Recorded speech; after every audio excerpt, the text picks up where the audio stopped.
नमस्कार, मी दीपक राऊत तुमचे स्वागत करतो आजच्या शेअर मार्केट अपडेटमध्ये।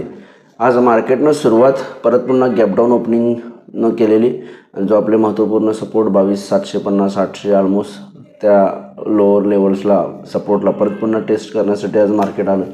कालही सेम थ्योरी मार्केटनं अपनावलेली जे महत्त्वपूर्ण सपोर्ट आहेत 750 800 कालही मला वाटतं थोडंसं रिटेस्ट करून मजबूत आहे का बघितलं असेल। आज ही सेमच काइंड ऑफ सिच्युएशन मूव निफ्टीमध्ये बघायला मिळाली। 22,750 800 ओपनिंगच्याच सुरुवातीला आपल्याला बघायला मिळाली, पण त्यानंतर एक चांगली रिकव्हरी मार्केटनं दाखवली आणि निफ्टी जो आहे तो ऑलमोस्ट रिकवर होऊन फ्लॅट 14 पॉईंट मायनसमध्ये बंद झाला।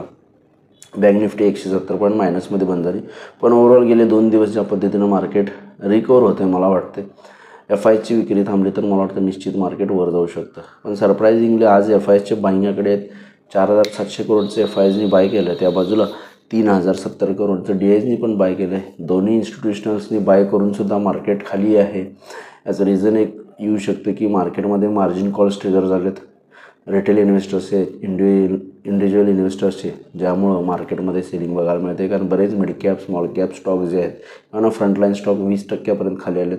मिड कॅप स्मॉल कॅप स्टॉकमध्ये जवळपास 40 ते 50%चं करेक्शन आहे आणि मला वाटतं अशामुळं मार्केटमध्ये जे मार्जिन फंडिंगचे ट्रेड्स आहेत आणि जे लिव्हरेज बेस ट्रेड्स आहेत ते एक्झिट होताना बघायला मिळतात, ते कट डाऊन होताना बघायला मिळाले। त्यामुळं मला वाटतं मार्केटमध्ये सेलिंग येते ओपनिंगलाच। पण आज ज्या पद्धतीने FIचं बाईंग आहे DIचं बाईंग आहे मला वाटतं जर हे कंटिन्यू राहिलं तर चांगलं रिकवर मार्केट आपल्याला येणाऱ्या 1-2 दिवसांमध्ये किंवा रिमेनिंग सेशन्समध्ये बघायला मिळू शकतं। त्यामुळे ओव्हरऑल मार्केटसाठी पॉझिटिव्ह आहे की FIजी बाय केलं आहे, पण मार्केट ज्या पद्धतीने FIजी बाय केलं आहे त्या पद्धतीनं वर जाऊन बंद व्हायला पाहिजे, चांगली मोठी तेजी व्हायला होती, पण तसं काही झालेलं नाही आहे। पण रिकवर मात्र लोअर लेवलवरून केलं आहे। जसं मी मगाशी म्हटलं की मार्जिन कॉल ट्रिगर झाल्यामुळं निश्चित मला वाटतं या पद्धतीची मूव आहे।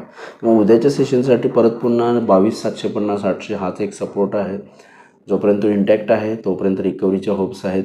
23,000च्या वरती मेंटेन राहिला तर 23,200 250 पर्यंत निफ्टी जाऊ शकतो। त्यामुळे उद्या 23,000च्या वरती 23,200 250 पर्यंत निफ्टीला जाण्यासाठी जागा आहे। लोअर लेवलला 22,750 800 हाच एक मजबूत सपोर्ट आहे। बँक निफ्टीमध्ये सिमिलरली 49,000च्या खाली आला तर 48,500 ते 600 पर्यंत जाऊ शकतो। बँक निफ्टी लोअर लेवलला 49,000 एक पिवट पॉईंट म्हणू शकतो। 49,000च्या वर मेंटेन राहिला तर फर्दर रिकव्हरी 49,700 ते 800 पर्यंत जाऊ शकतो। बँक निफ्टीमध्ये सुद्धा एक चांगली रिकव्हरी दाखवू शकतो जर 49,000च्या वरती मेंटेन राहिला तर। अदरवाईज थोडं साईडवेज ट्रेड राहू शकतो। पण ज्या पद्धतीनं 2-3 आज 5वा-6वा अटेम्प्ट आहे निफ्टीचा 22,750 800 होल्ड करण्याचा, जर आपण एक डिसायसिव्ह इथून रिकव्हरी घेतली तर निश्चित मला वाटतं 23,250 निफ्टी बँक निफ्टी 49,700 ते 800 पर्यंत जाऊ शकतं। तर थोडंसं बाय ऑन डीप राहा आणि पॉझिटिव्ह बायस मला वाटतं जर FIची बाईंग आकडेवारी येत असेल तर पॉझिटिव्ह बायसनं ट्रेड करायला काय हरकत नाही उद्या। आज NSEमध्ये 601 शेअर्स जे आहेत ते पडलेत, वाढलेले आहेत। त्या बाजूला 2,000 शेअर्समध्ये पडझड आहे। निफ्टीमध्ये सुद्धा 18 शेअर्स वाढले, त्या बाजूला 32 शेअर्समध्ये पडझड आहे।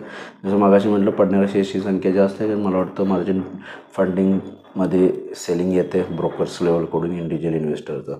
आज इन्स्टिट्यूशन लेवलला IT एनर्जी मेटल आणि पब्लिक सेक्टर एंटरप्राइजेस सेक्टरमधले स्टॉक चांगले पॉझिटिव्ह रिकवर होऊन बंद झाले। त्या बाजूला फार्मा FMCG ऑटो आणि बँकिंग सेक्टरवर थोडा दबाव बघायला मिळाला।